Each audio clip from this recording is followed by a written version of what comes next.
সাইফুল ইসলাম আদিব। গোপালগঞ্জে এনসিপির March two Gopalganj ঘিরে সংঘর্ষ, গুলির ঘটনায় নিহত 4 জনের ময়নাতদন্ত হয়নি। পরে অবশ্য স্বরাষ্ট্র উপদেষ্টা বলেছেন নিহতদের মরদেহ কবর থেকে তুলে ময়নাতদন্ত করা হবে। দীপ্ত সাহা তার মরদেহ সৎকার করে দাহ করা হয়েছে, তার ক্ষেত্রে ময়নাতদন্তের আসলে সুযোগ নেই। সহিংসতার ঘটনায় মামলা সংখ্যা 8টি, এখন পর্যন্ত 310 জনকে গ্রেফতার করেছে আইন শৃঙ্খলা রক্ষাকারী বাহিনী। স্বরাষ্ট্র উপদেষ্টা দাবি করেছেন গোপালগঞ্জে গণগ্রেফতার হচ্ছে না। সাংবাদিক ডেভিড বার্গম্যান স্বাধীন তদন্ত কমিটির কথা বলেছিলেন, সরকার করেছে সরকারি তদন্ত কমিটি। নিহত রমজান কাজীর মামা কলিম মুন্সি গতকাল গণমাধ্যমকে বলেছেন কি হবে মামলা করে, গোপালগঞ্জের মানুষের মানবাধিকার রক্ষা করা হচ্ছে কিনা। আদি, প্রথমে আপনাকে ধন্যবাদ জানাই এবং আপনার মাধ্যমে যারা দেখছে সবাইকে জাতীয় নাগরিক পার্টির পক্ষ থেকে শুভেচ্ছা।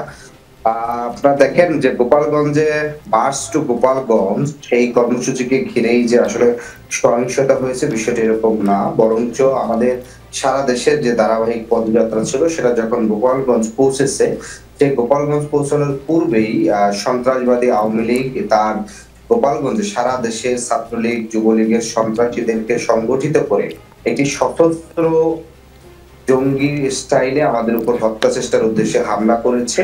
কারণ আমরা হত্যা চেষ্টা এই কারণে বলেছি, কারণ তারা প্রথমে আমরা যখন গোপালগঞ্জে প্রবেশ করি সেই প্রবেশ মুখে আমাদেরকে খুব বেশি বাধার সম্মুখীন করেনি, কিন্তু আমাদের যখন প্রোগ্রাম শেষ হয়ে যায় আমরা যাতে ফিরতে না পারি সে কারণে গোপালগঞ্জ থেকে মাদারীপুর কিংবা অন্যান্য জেলায় যাওয়ার যতগুলো পথ ছিল সবগুলো পথকে অবরুদ্ধ করা হয়েছে। রাস্তার গাছ কেটে রাস্তার ভিতরে ব্যারিকেড দেওয়া হয়েছে, ইট ককটেল এবং হাত বোমা সহ, এবং কি এখানে ছাত্রলীগের অনেক সন্ত্রাসী যারা সরাসরি শটগান সহ অন্যান্য আগ্নেয়াস্ত্র নিয়ে হামলা করেছে। এবং আমাদের যে গাড়িগুলোতে আমাদের মূল নেতৃত্ব ছিল, বিশেষ করে নাহিদ ইসলাম, হাসনাত সাজিস আক্তার সহ অন্য নেতৃবৃন্দ ছিলেন, সেই গাড়িগুলোকে টার্গেট করে সরাসরি কাজগুলো ভাঙচুর করা হয়েছে।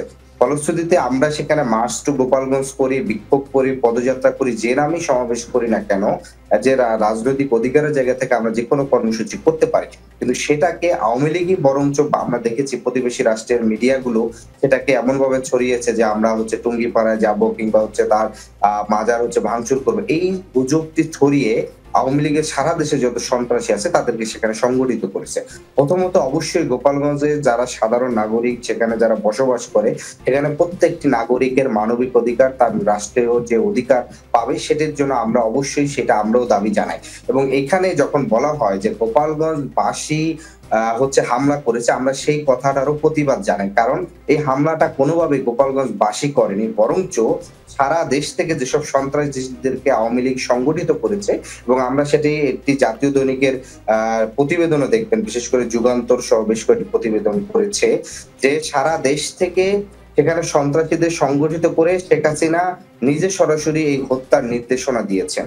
তাহলে এখানে যারা সন্ত্রাসী যারা সরাসরি অংশগ্রহণ করেছে তাদের দায়কে আমরা গোপালগঞ্জ বাসীর উপরে সাধারণভাবে চাপিয়ে দিব না। এবং সেটা অন্যরা যেভাবে প্রেজেন্ট করেন যে এখানে গোপালগঞ্জের আপামর জনতা আসলে এখানে হামলায় অংশগ্রহণ করছে, আমরা সেটা গোপালগঞ্জের আপামর জনতা হামলায় অংশগ্রহণ করেনি, শুধুমাত্র যারা আওয়ামী লীগ ছাত্রলীগের সন্ত্রাসী ছিল তারাই অংশগ্রহণ করেছে।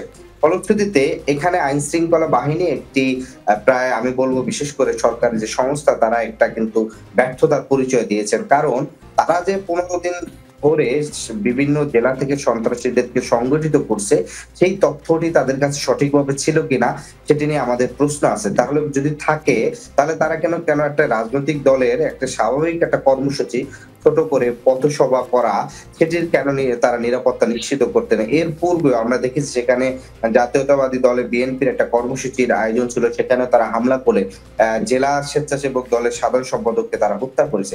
তাহলে এই যে গোপালগঞ্জে অন্য কোনো দল রাজনৈতিক কর্মসূচি করতে গেলেই তাদের সেখানে হামলা করে হত্যা করতে হবে কিংবা হত্যার চেষ্টা করা, এই যে আওয়ামী লীগের যে একটা হত্যার এবং খুনের রাজনীতির যে দীর্ঘমেয়াদী যে তাদের যে চর্চা, সেই জায়গাটিতে রাষ্ট্রের উচিত ছিল, তার সংস্থাদের উচিত ছিল সেখানে নিরাপত্তা জোরদার করা। আদিব, আমার প্রশ্নটা ছিল গোপালগঞ্জের মানুষের মানবাধিকার নিশ্চিত হচ্ছে কিনা। একই সঙ্গে প্রশ্ন করতে চাই, মার্চ টু গোপালগঞ্জ বলার পরে যে সিচুয়েশন হলো সেটার দায় আপনারা এখন নিচ্ছেন না কেন? আমার আরেকটা প্রশ্ন, গণগ্রেপ্তারে অভিযোগ এনে কোটালীপাড়ায় বিএনপি সংবাদ সম্মেলন করেছে এবং কোটালীপাড়া পৌরসভার বিএনপির সাধারণ সম্পাদক অলিউর রহমান হাওলাদার আইনশৃঙ্খলা বাহিনীর উদ্দেশ্যে বলেছেন, বিক্ষোভের সময় সেখানে আপনারা উপস্থিত ছিলেন, কিন্তু তখন একজনকেও আটক করতে পারেননি। আপনাদের কাছে তো ফুটেজ আছে, আপনারা এই ফুটেজ দেখে আসামি গ্রেফতার করতে পারতেন, কিন্তু আপনারা তা না করে নিরীহ মানুষদের গ্রেফতার করছেন। আমরা এর তীব্র নিন্দা ও প্রতিবাদ জানাই। এখন আমি আবারও আপনাকে প্রশ্ন করছি, গোপালগঞ্জের মানুষের মানবাধিকার নিশ্চিত হচ্ছে কিনা?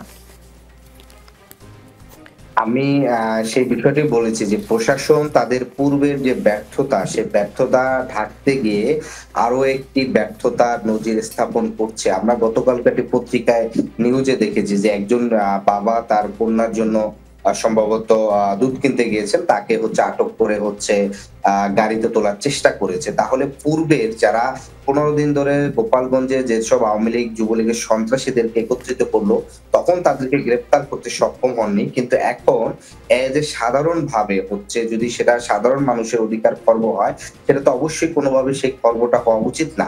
বরঞ্চ সরকার এখানে সমন্বিতভাবে শুধুমাত্র সন্ত্রাসীদেরকে যে আটক করা, সেই জায়গাটা আমরা তাদের খুব বেশি সফলতা দেখতেছি না, বরঞ্চ অনেক ক্ষেত্রে সাধারণ মানুষেও তারা অধিকারটা খর্ব করে করতেছে।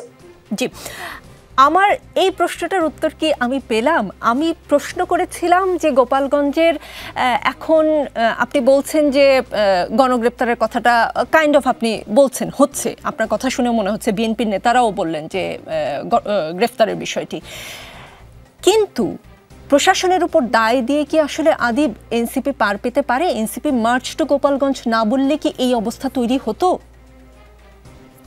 নো, এখানে আমি তো বারবার বলেছি, এখানে মার্চ টু গোপালগঞ্জের কারণে সহিংসতা হচ্ছে, এই বয়ানটা ইন্ডিয়ান এবং আওয়ামী লীগের বয়ান। আমি যেই কর্মসূচি ঘোষণা দিয়ে যে কর্মসূচি করতে চাই না কেন, আমি তো কখনোই এখানে বলা হয় না আমাদের সাংগঠনিক ভাবে যে আমরা টুঙ্গিপাড়ায় যাব কিংবা আমরা ভাঙচুর করবো, এটা বলি নাই। বরঞ্চ এখানে আওয়ামী লীগ যে সশস্ত্র জঙ্গি স্টাইলে একটা রাজনৈতিক হত্যাকাণ্ড সংগঠিত করতে গেছে, সেটাকে লঘু করা হয় যে মার্চ টু গোপালগঞ্জ বলার মাধ্যমে। কারণ আমরা মার্চ টু গোপালগঞ্জ বলি আর যেই করি, আমরা তো ওখানে সাধারণ পথসভা করেছি। আমার সেই কর্মসূচির নাম বিক্ষোভ কর্মসূচি হোক, মার্চ টু গোপালগঞ্জ হোক কিংবা পদযাত্রা হোক, আমি যেই কর্মসূচি দিতাম না কেন, আওয়ামী লীগ এই পরিস্থিতি করে সেই সশস্ত্র প্রস্তুতিটা নিয়েই তারা হামলাটা করেছে। এখন আমার নামের কারণে তারা হামলা করেছে, এই ধরনের বয়ান তো দেওয়া যায় না। তাহলে বিএনপি সাধারণ সমাবেশ করতে, সেখানে তো হামলা করে ডিরেক্ট তাদের স্বেচ্ছাসেবকের সাধারণ সম্পাদককে হত্যা করেছে, সেখানে তো তারা মার্চ টু গোপালগঞ্জ বলে নাই। তার মানে আপনার নামের কারণে যে তারা সশস্ত্র হামলা করছে, বিষয়টা এরকম নয়। বরঞ্চ তাদের রাজনৈতিক চরিত্র সশস্ত্র হামলা করে, জঙ্গি স্টাইলে হামলা করে বিরোধী রাজনৈতিক দলগুলোকে হত্যাকাণ্ডের মুখোমুখি করা।